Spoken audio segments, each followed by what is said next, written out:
Hello, my name is Robert Kiyosaki, and I'm best known for a book called Rich Dad, Poor Dad, which I published in 1997, and it has been on the New York Times bestseller list and bestseller lists all over the world for, I think, nearly 7 years, which is, if I may say so myself, quite an accomplishment. My other book, the latest book that just came out in 2008, is How to Increase Your Financial IQ, and in these economic, volatile times, I really think increasing this, your number one asset, your IQ, is especially important today. So what I'm going to be talking to you about is something I call the new rules of money. And before I go into the new rules, I'll just explain why they're new rules. The rules of money changed first in 1971 when President Nixon took us off the gold standard, and second in 1974 when ERISA was passed. And ERISA now is known as a 401k. The reason ERISA is so important, or 1974 is so important, it meant to all employees that you no longer had a paycheck for life. The company was not going to take care of you for the rest of your life. So 1974 meant you had to now sort of save and invest enough money so that you could afford to pay yourself a paycheck for the rest of your life. So that's why after 1971 and 1974, the rules of money changed. So before I go into the new rules, I'd like to go into the old rules. Prior to 1971, the old rules were: go to school, get a safe, secure job. The second was work hard to earn more money. 3, save money. 4, buy a house. 5, get out of debt. 6, invest for the long term, and in most people's cases, they invest in mutual funds. And 7, diversify. So those are the old rules, and when I talk to even young people today, people under 20 years old, they still say the same thing. I'm going to school to get a safe, secure job. I'm going to work hard to make a lot of money. I'm going to save money. I'm going to buy a house. I'm going to get out of debt. I'm going to invest for the long term in mutual funds, and I'm going to diversify. Those are the old rules. What I'm going to go into today are the new rules, and again, the new rules came in after 1971 and 74. So let me talk about the new rules. Let's take this word here, school. Before 1971 and 1974, you could just go to school and get a job and all those types of things. But today, after 1971 and 74, people need to know you need more education than the school systems provide. For example, one type of education our schools provide for is a thing called academic. And I don't spell very well, so if I misspelled something, let me know. But academic means reading, writing, and arithmetic. That's very important. Rule number 2 you have to learn in school is professional. So, after I graduate from high school or college or whatever it is, do I go on to law school or to go to trade school, become a plumber, or to learn to be a webmaster, whatever it is? So it's academic and professional education. This is also very important. Our schools do a pretty good job of that. The third type of education that's important after 1971 and 74, the third is financial education. And this is why people are in financial trouble today. Because our school systems have very little, if any, financial education. And the only kind of financial education many school teachers are teaching kids is stuff they know, which is get a safe, secure job, work hard, save money, get out of debt, invest in a house, and invest in mutual funds. That is inadequate financial education today. And the Rich Dad Company is an educational company that provides financial education appropriate to these times. So that's the first set of new rules. The new rule is after 1971 and 74, we all need more financial education and invest in our greatest asset, our minds, or increasing our financial IQ. So the advantage I had in my life was my poor dad was an academic guy. He was a PhD, head of education. He's a great, great guy. I love him dearly. But as you know, since we don't teach much about financial education, people are in financial trouble today. And that's where my rich dad kicked in. My rich dad thought this was very important, and my poor dad thought this was very important. So that's the difference between rich dad and poor dad. And one more thing, the reason I apologize for my spelling is even though my dad was the head of education for the state of Hawaii, he had me as his son, which kept him humble. And I flunked out of high school twice because I could not spell. So I'm not very good academically. In fact, I'm not good to all of this stuff, but it's the combination of these three types of education that are essential today in this new economy, this new set of rules in the world.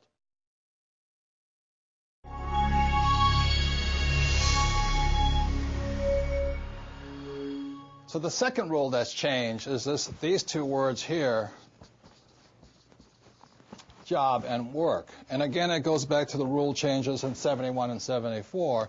One of the first things that changed is that this comes from my book, the second book in the Rich Dad series, is the cash flow quadrant. And my Rich Dad said there's four basic people in the world of business. They're employees, self-employed, or small business, or specialists like a doctor or attorney.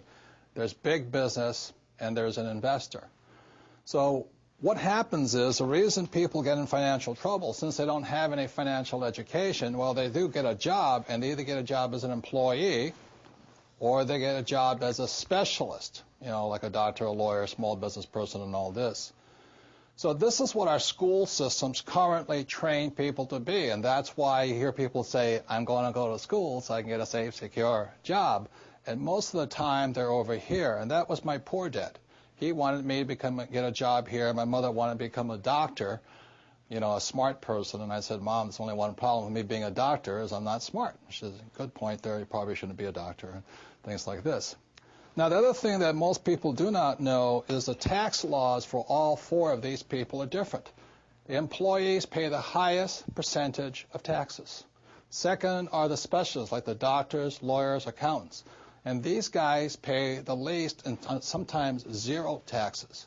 So that's what's changing, is because we need to know, as part of our financial education, is how does tax affect our lives? And taxes are our single largest expense, and given the national debt of most countries and the U.S., they're going to keep raising taxes somehow, sales tax, gas tax, whatever the case is. The Rich Dad Company trains people to work over here, to either become an entrepreneur like Bill Gates or Steve Jobs or Branson or Rupert Murdoch, some big entrepreneur, my friend Donald Trump, or to be an investor like Warren Buffett or George Soros, things like this.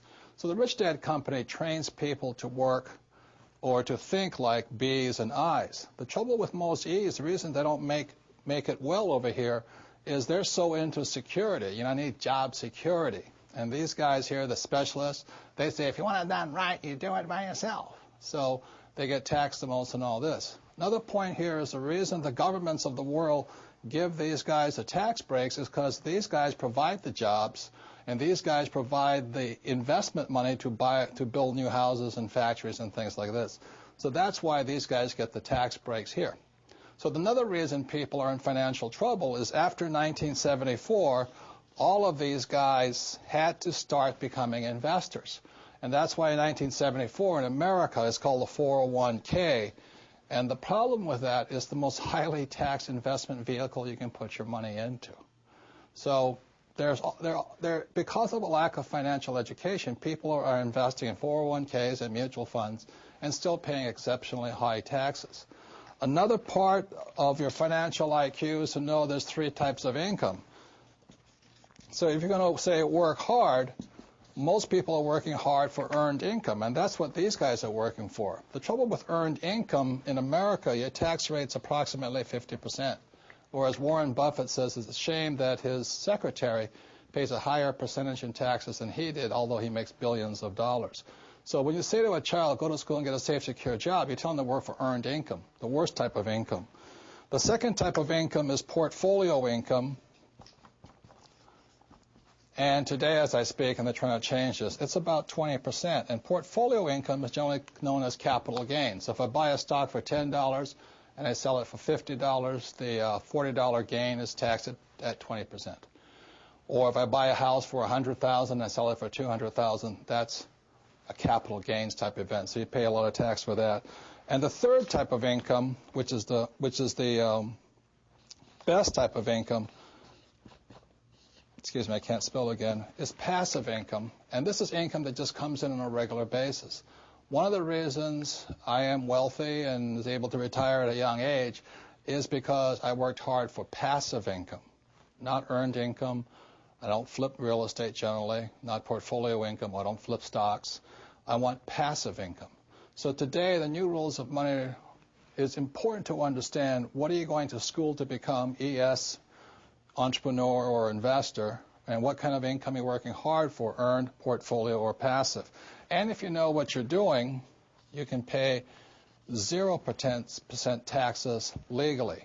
And this can be done all over the world. People say, we can't do it in my country. Well, these people can't do it in any country, but in most parts of the world, governments need these people. So they're always giving tax incentives for investors and business owners who are for passive income. So those are some of the new rules of money. You've really got to know what you're working hard at and what kind of work are you performing, what kind of income are you working hard for. Personally, I want to minimize this. Unfortunately, one more point, is 401k when you retire is earned income. From savings, it's earned income. So that's why I don't personally have a 401k and I don't have savings, and I really don't want a job, is because I don't want much earned income. What I'm working hard for is portfolio and passive income, and that's required for people to think like B's and I's. And that's what my book, The Cash Flow Quadrant, is about. For those who want to make changes from E's and S's to B's and I's, I think it's a book you'll find worth reading. You might find it's a mindset change first. Like these guys want job security. These guys want to take advantage of opportunities. These guys want to do it on their own, so they don't make very good big entrepreneurs. So those are some of the difference. It begins with mindset and all this, and knowing what kind of income you work hard for.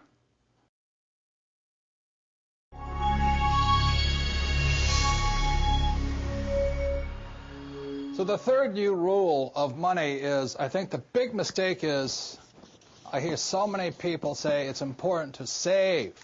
That's ridiculous. And the reason that's ridiculous is because what happened in 1971 is crucial.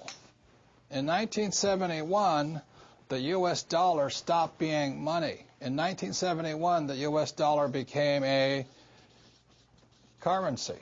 And what that meant is Richard Nixon, in 1971, the president, took us off the gold standard.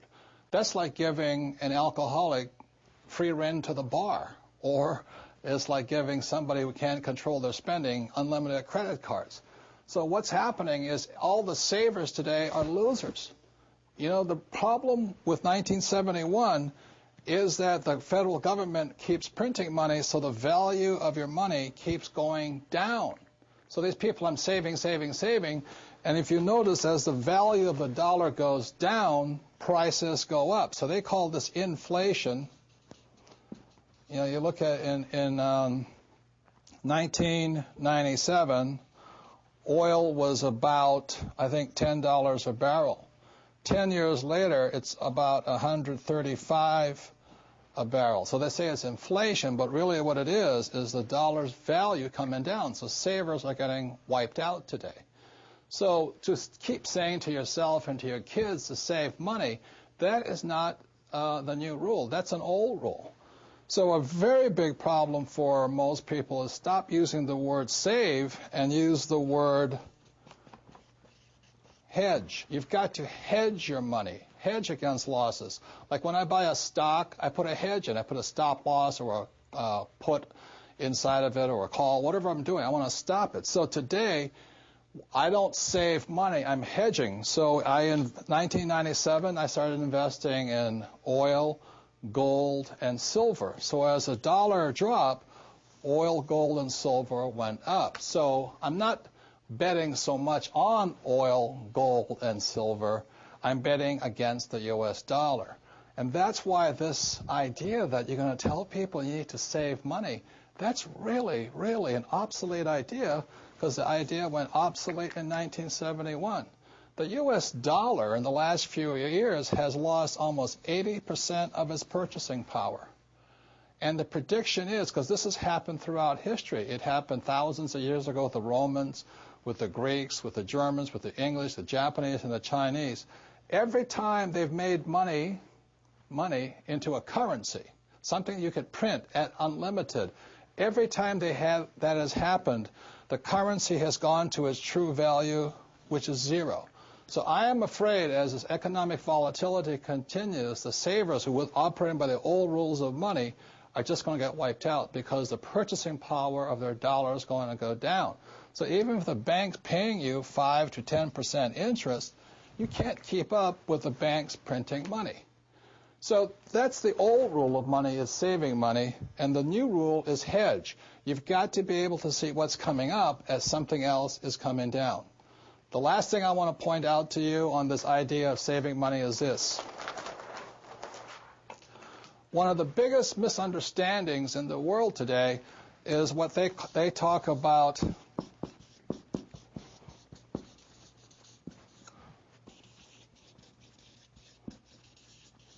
if I misspell again, apologize, is the U.S. Federal Reserve Bank, which I believe was created in 1913. In 1971, the reason 1971 is such an important time was because the U.S. Federal Reserve became the bank to the world. They could print as much money as they wanted. Never in the history of the world has anybody been allowed to print money for the rest of the world. Let me backtrack one more time. I talked about how the Romans did it, the Greeks did it, and all this. Every time people have done this, chaos has broken out, and that's why there's chaos in the world today. So in 1913, when the U.S. Federal Reserve Bank was created, they were basically allowed to print money for the world. Every time that has happened throughout history, a despot has arrived. For example, in 1933, a man named Adolf Hitler rose to power when the Weimar Republic was allowed to print as much money as it wanted to do. And in Russia, when Russia's currency broke down, a man named Lenin rose. When the Chinese economy broke down, Mao Zedong rose. When the Yugoslavian government broke down, Milosevic arose. So we're in that critical point right now, and one of the causes of it was in 1933, this thing called the U.S. Federal Reserve was created. And I think, they've done a pretty good job of making the rich richer. Unfortunately, many of the poor are getting poor. One of the problems of this is you have to understand that, first of all, the U.S. Federal Reserve Bank is not U.S. It is made up of a bunch of international rich guys from all over the world. The second thing, it is not federal. It's not a U.S. entity. It is, again, a bunch of rich banks from all over the world. Third, it has no reserves. There is nothing there. And fourth, it's not a bank. So that's why when I talk to people about really needing to understand the new rules of money, which really began to take effect in 1971 when we were allowed to print money for the rest of the world, is understanding that this system here is causing the rich to get richer and the poor and middle class to get poorer, but most importantly, the lower middle class is almost getting wiped out. High prices, volatilities in the market, food getting more expensive, gas getting more expensive, savings getting wiped out, home values going around. And the reason the troubles have started, again, is the U.S. Federal Reserve Bank is not U.S., it's not federal, there's no reserve, it's not a bank. So if you understand that, then you can start to hedge your position rather than save money. And that's the new rule of money.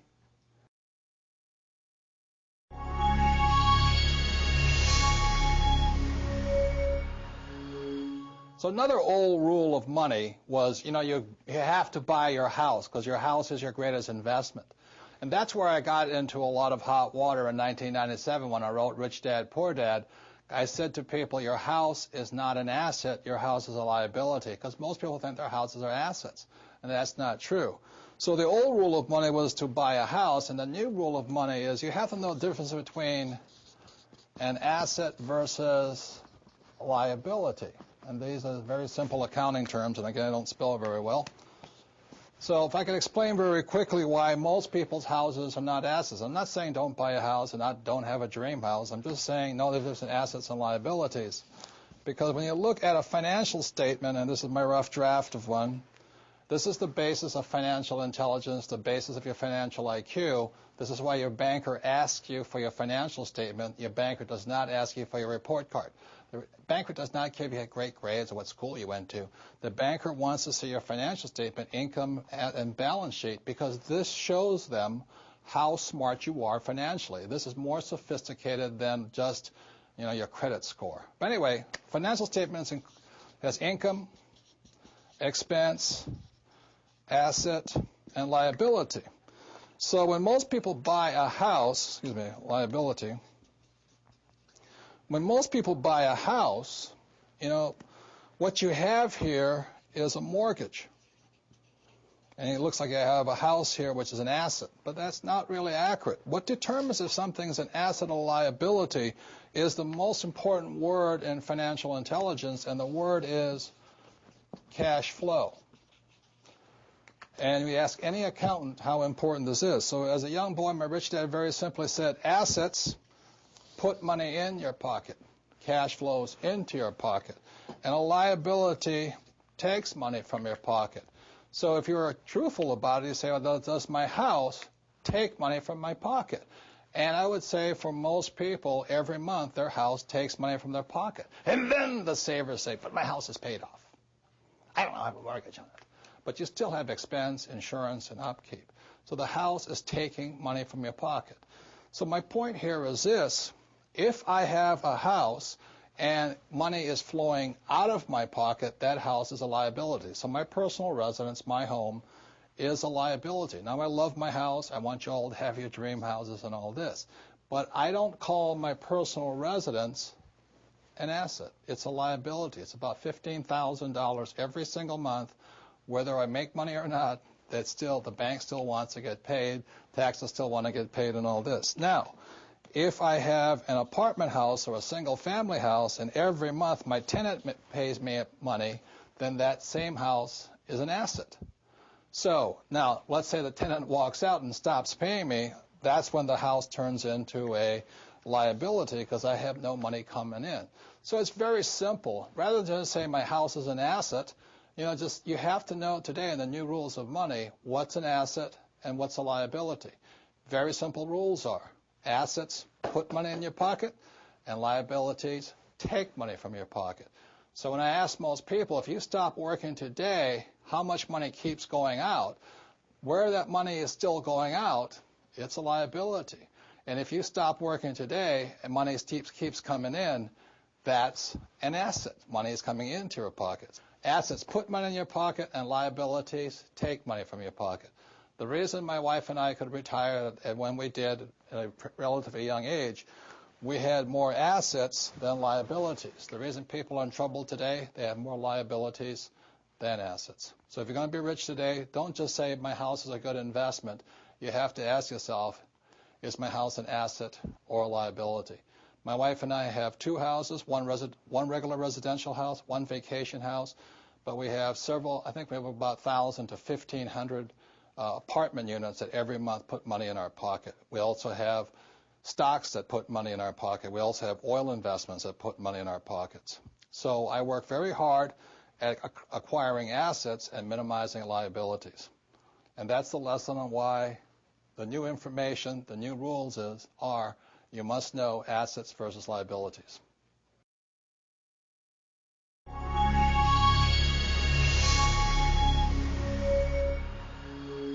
So the next old rule, new rule of money I want to talk about is one of the nastiest four-letter words in most people's vocabulary, and that four-letter word is debt. And every expert will tell you, get out of debt, get out of debt, get out of debt. Those are old rules. To be up to date and with time, especially since after 1971, you've got to know today that there's both good debt and bad debt. And the reason most people are in trouble is because they have too much bad debt. And as from the example of assets versus liability, it's a very simple thing. Good debt makes you rich because it puts money in your pocket, and bad debt is bad because it takes money from your pocket. So I have a house and I'm paying it off and all that stuff, but my house is bad debt because I got to pay for it. Good debt is debt that somebody else pays for me and makes me rich. So if you really understand money and have a higher financial IQ and invest your time in this, your greatest asset, you'll know that you can use debt to get rich, especially today. One of the reasons, that when you look at what happens to most people is, again, if this is an income statement, expense, asset, and liability, The reason most people are in financial trouble is they think they buy a nice house, so they buy this big house, but they have this thing called a mortgage.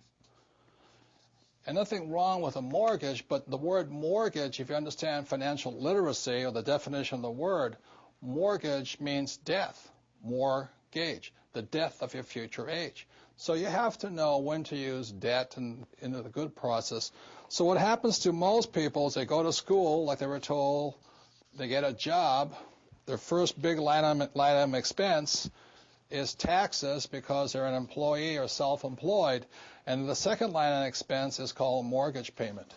So the money is just pouring out of their pockets this way because they have bad debt. Now, as an investor, because I took a real estate course years and years ago, and my rich dad taught me is I own a house here. I have a mortgage for it. But every month, I don't pay for that house. My tenant, bless her soul, pays me money, and that money then pays the mortgage and all this stuff off. So I am a wealthy man because I have lots of good debt. And I get richer and richer because I use debt. If you understand tax law, debt is tax-free. It's wonderful stuff. There's another thing about knowing how to use debt to get rich. The reason most people are in trouble today in the real estate market is because they were flipping properties. They were trying to buy it and